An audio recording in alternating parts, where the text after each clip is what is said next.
विनोद अग्निहोत्री, यहाँ पर इसरार हमारे दर्शक हैं, मैं फ्लीटिंग ग्लिम्प्स मिली मुझे उनके, हाँ इसरार खान, महाराजगंज उत्तर प्रदेश, आप ही के सूबे, मेरे ही सूबे के।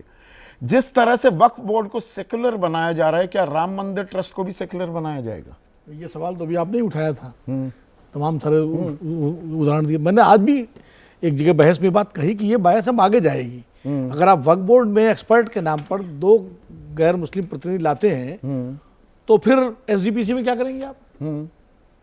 सिख गुरुद्वारा प्रबंधक कमेटी, वो भी तो गुरुद्वारों की संपत्ति का प्रबंधन करती है। कल को वहां भी डिमांड होगी कि यहाँ भी भाई गैर सिख लाइए दो।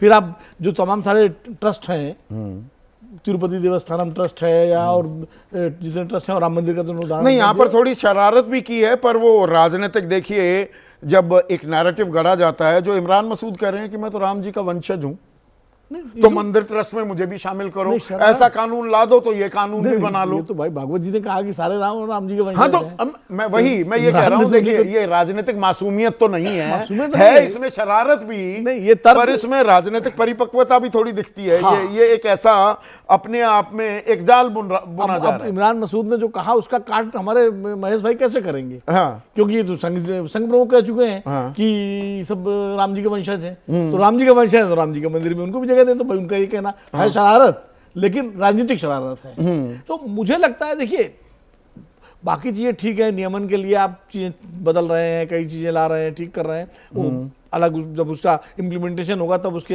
अच्छे बुरे जो भी नतीजे सामने आएंगे। नहीं, अब जैसे गौरव गगोई हैं, वो कह रहे हैं कि भाई मुस्लिम समुदाय की जमीन पर अब बीजेपी की नजर हो गई।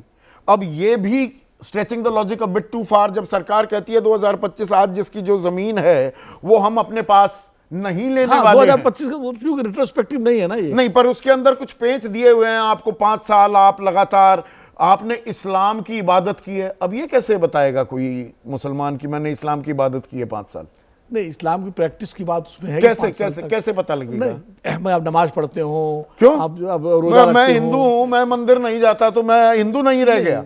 इस्लाम में जो कुछ, इस्लाम में यहाँ पर लोग जो काम करते हैं, मेरे सहयोगी हैं जो मुसलमान हैं, वो अरे 5 बार कैसे नमाज पढ़ेगा? उसको काम कर रहे हैं यहाँ पर। देखिए संदीप, हिंदू धर्म में कोई चीज बाध्यकारी नहीं है। आप नास्तिक होते हो? नहीं, तो अब ये हिंदू थोड़ा तय करेंगे मुसलमान कैसे करेगा? दूसरी बात ये है कि मैं एक चीज और साफ कर दूं कि वक्फ ऐसा नहीं है खाली मुस्लिम ही करते थे, बहुत सारे गैर मुस्लिम भी वक्फ करते थे। जैसे तमाम सारे हिंदू राजाओं ने मस्जिदों के लिए जमीन दी, वो गैर मुस्लिम थे, वक्फ पर दी।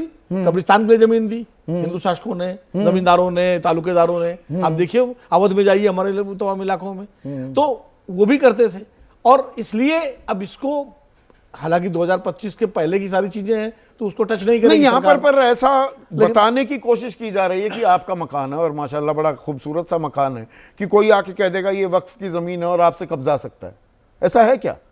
ये नैरेटिव तो बनाया गया है। हाँ। लेकिन ऐसा अगर ऐसा होता तो पार्लियामेंट के लिए तो कह रहे हैं, तो चली गई क्या पार्लियामेंट? हाँ। या इलाहाबाद के उस एकड़ की जमीन के लिए कह रहे थे, तो चला गया क्या? कहने के लिए तो मैं कह दूं महेश जी का मकान मेरा मकान, तो क्या हो जाएगा क्या? हाँ। इतना आसान नहीं है ना ये। और ये भी कह देना कि नहीं, देखिए वक्फ के फैसले के खिलाफ कोई भी अगर आपको अपील करनी है सिर्फ ट्राइब्यूनल में की जा सकती, ट्राइब्यूनल से ऊपर भी, ऐसे तो सेंट्रल एडमिनिस्ट्रेटिव ट्राइब्यूनल है, कैट है, कैट कोई फैसला दे दे अंतिम थोड़ा हो गया, नौकरशाह जा सकता है ना हाई कोर्ट, सुप्रीम कोर्ट। ये कानूनी, क्योंकि एक सेकंड, अभी आप उंगली ला रहे हैं महिमा, ये कानूनी नैरेटिव भी या जानकारी जो दी जा रही है ये मुकम्मल है क्या आप, क्योंकि वकील हैं?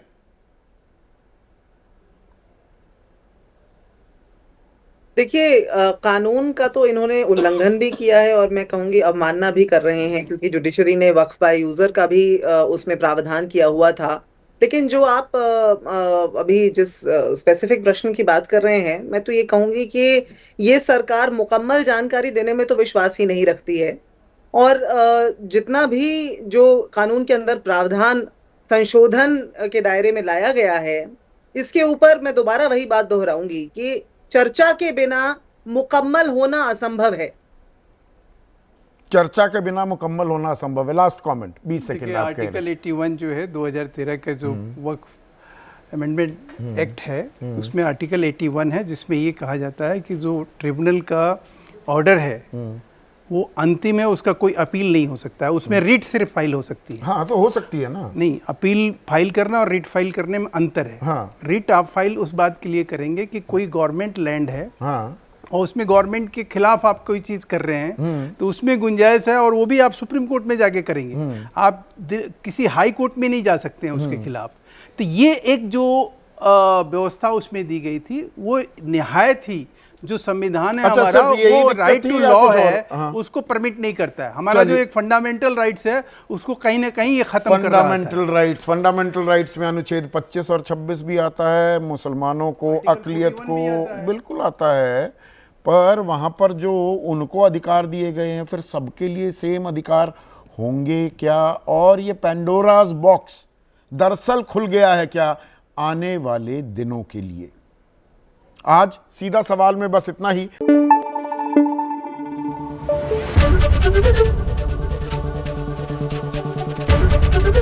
एबीपी न्यूज आपको रखे आगे।